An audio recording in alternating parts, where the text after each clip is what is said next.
API 인터그레이션 도구 완벽 가이드에 오신 것을 환영합니다. 이 영상에서는 외부 API를 호출하고 통합하는 방법을 처음부터 차근차근 배워봅니다. REST API 호출부터 인증, 레이트 리미팅, 실전 GitHub API 활용까지 실무에서 바로 쓸 수 있는 내용을 담았습니다. 그럼 시작하겠습니다. 먼저 이번 영상에서 다룰 내용을 살펴보겠습니다. REST API 호출 기초부터 시작해서 HTTP 요청 메서드와 응답 처리, 에러 핸들링을 배웁니다. 그 다음 API 인증 처리 방법을 알아보고 베러 토컨 방식과 API 키 관리를 실습합니다. 또한 레이트 리미팅을 이해하고 제시도 로직을 구현하는 방법을 배우며 마지막으로 GitHub API 실습과 실무 활용 팁을 공유합니다. 첫 번째 주제, REST API 호출이란 무엇인지 알아보겠습니다. REST API 호출은 외부 서비스와 데이터를 주고받는 핵심 기술입니다. HTTP 프로토콜을 사용해 서버와 통신하며 JSON 형식으로 데이터를 교환합니다. 이를 통해 전 세계의 다양한 서비스를 여러분의 앱에 연결할 수 있습니다. 마치 식당에서 메뉴판을 보고 주문하면 음식이 나오는 것처럼 정해진 규칙대로 요청하면 원하는 데이터를 받을 수 있습니다. 그렇다면 왜 REST API를 배워야 할까요? REST API는 현대 웹 개발의 필수 기술입니다. 날씨 정보, 지도 서비스, 결제 시스템 등 수많은 외부 서비스를 활용할 수 있습니다. 이러한 기능을 직접 구축할 필요 없이 API로 간단히 해결할 수 있어 개발 시간과 비용을 대폭 절감할 수 있습니다. API가 없던 시절에는 필요한 데이터를 모두 직접 수집하고 관리해야 했지만 이제는 전문 서비스가 제공하는 데이터를 간단한 HTTP 요청으로 받아올 수 있습니다. 이제 실제 코드를 살펴보겠습니다. 이것이 패치 함수를 사용한 가장 기본적인 REST API 호출 패턴입니다. async 펑션으로 비동기 함수를 선언하고 유저 아이디를 매개 변수로 받습니다. 패치 함수를 호출할 때 첫 번째 인자로 URL을 전달하는데 백틱을 사용해 유저 아이디를 동적으로 삽입합니다. 두 번째 인자로는 옵션 객체를 전달합니다. 메서드는 GTU로 설정하여 데이터를 조회하겠다고 명시하고 헤더즈에는 컨텐트 타입과 억셉트를 application/JSON으로 설정합니다. 이는 서버에게 JSON 형식으로 통신하겠다고 알리는 것입니다. response.ok로 응답이 성공인지 확인합니다. HTTP 상태 코드가 200번 되면 true이고 그 외에는 false입니다. 실패했다면 에러를 던져 문제를 명확히 드러냅니다. 마지막으로 response.json을 호출해 응답 본문을 자바스크립트 객체로 변환하여 반환합니다. 패치 함수를 완벽하게 이해해 봅시다. 패치는 HTTP 요청을 보내는 핵심 도구입니다.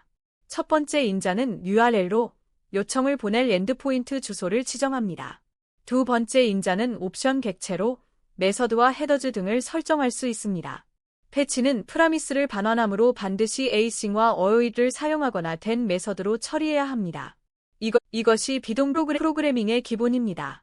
HTTP 응답 상태 코드를 정확히 이해하는 것이 중요합니다. 응답 상태 코드는 API 호출 결과를 판단하는 기준입니다. 200번대는 성공을 의미하며 205K는 요청 성공, 201 created는 리소스 생성 성공을 뜻합니다. 400번대는 클라이언트 에러로 401 unauthorized는 인증 실패, 404 not found는 리소스를 찾을 수 없음을 의미합니다. 500번대는 서버 에러로 500 인터넷 서버 에러는 서버 내부 오류를 나타냅니다. 각 상태 코드의 의미를 정확히 알고 적절히 처리하는 것이 안정적인 API 통합의 핵심입니다. 에러 처리의 중요성을 강조하고 싶습니다. 네트워크는 언제든 실패할 수 있습니다. 서버가 다운되거나 인터넷 연결이 끊기거나 잘못된 요청을 보낼 수 있습니다. 그렇기 때문에 항상 트라이 캐치 블록으로 에러를 처리해야 합니다. 또한 사용자에게 명확한 안내 메시지를 제공하여 무엇이 잘못되었는지 알려줘야 합니다. 초보 개발자들이 가장 많이 하는 실수가 바로 에러 처리를 빼먹는 것입니다. 에러 처리는 선택이 아닌 필수입니다. 이제 API 인증에 대해 알아보겠습니다. API 인증이란 보안이 필요한 데이터에 접근할 때 필수적인 과정입니다. 당신이 누구인지 증명하는 과정으로 마치 회사 건물에 들어갈 때 사원증을 보여주는 것과 같습니다. API에도 인증 토큰이 필요하며 400일 에러는 인증이 없거나 잘못된 경우 발생합니다. 공개 API는 인증이 필요 없지만 사용자 개인 정보나 민감한 데이터를 다루는 API는 반드시 인증이 필요합니다. 베러 토큰 인증 방식을 코드로 살펴보겠습니다. 이것은 가장 널리 사용되는 인증 방식입니다. 먼저 환경 변수에서 API 토큰을 가져옵니다. 절대 코드에 직접 토큰을 작성해서는 안 됩니다. 패치를 호출할 때 헤더즈 객체에 오서러제이션 필드를 추가합니다. 값은 베러 다음에 공백을 두고 토큰을 넣는 형식입니다. 이것이 표준 베러 토큰 형식입니다. 응답을 받으면 스테터스를 확인합니다. 만약 400일이면 인증 실패이므로 명확한 에러 메시지를 던집니다. 토큰이 만료되었거나 잘못된 경우입니다.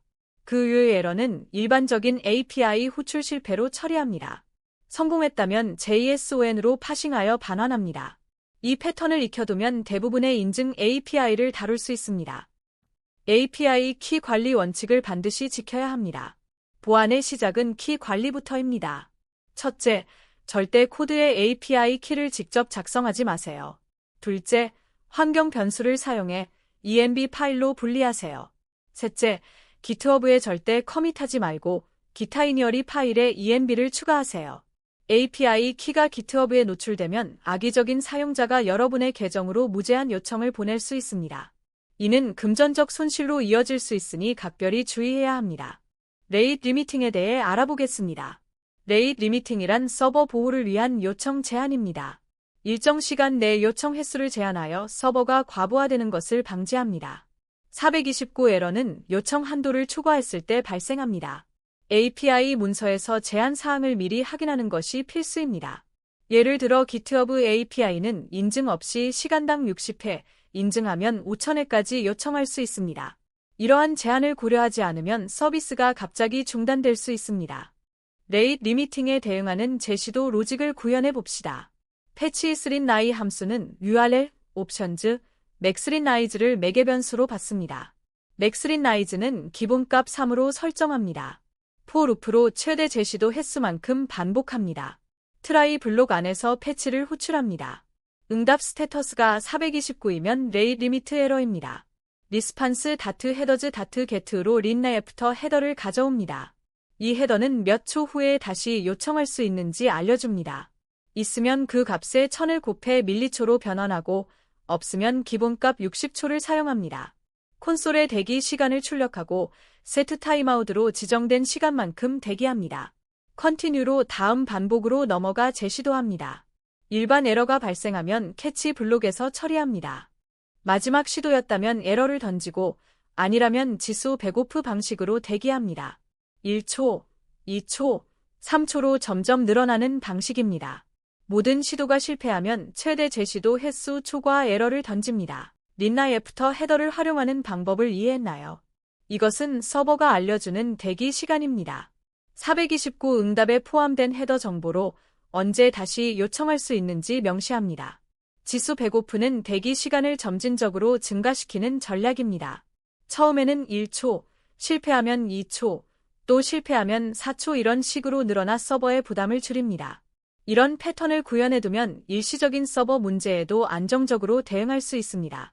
GitHub API 실전 활용 방법을 알아봅시다. GitHub API는 가장 많이 사용되는 공개 API 중 하나입니다.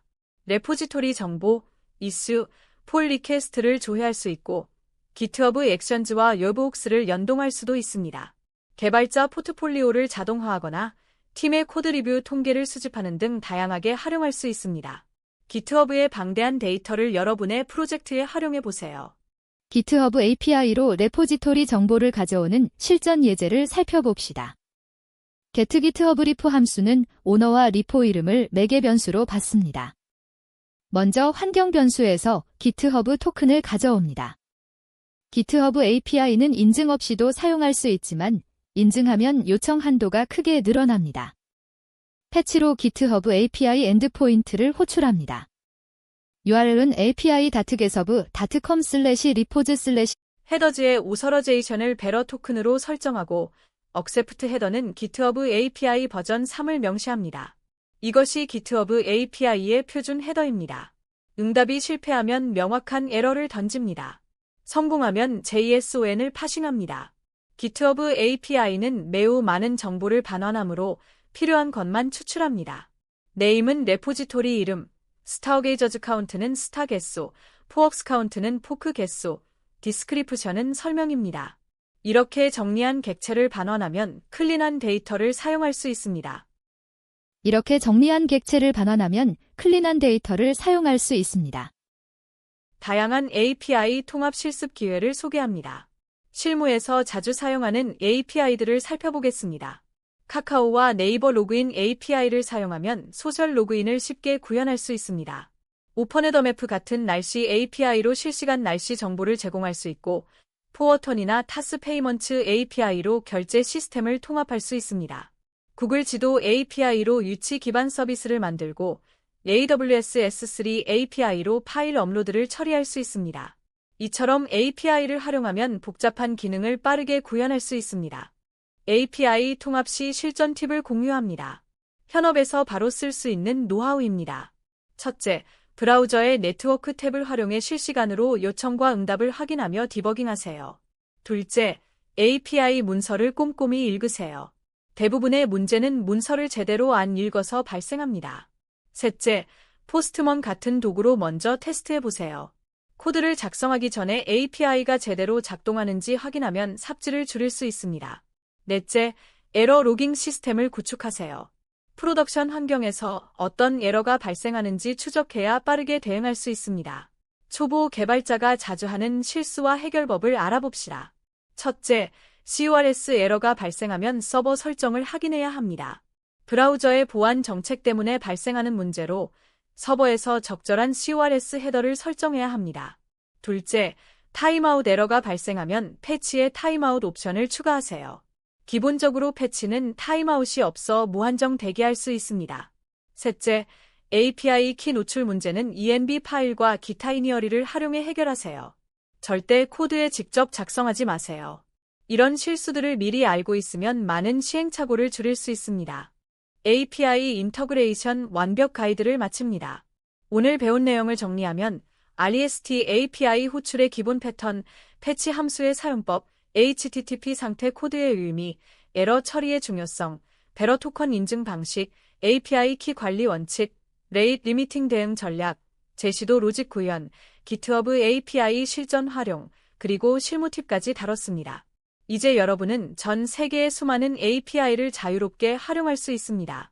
오늘 배운 내용을 실제 프로젝트에 적용해 보세요. 시청해 주셔서 감사합니다.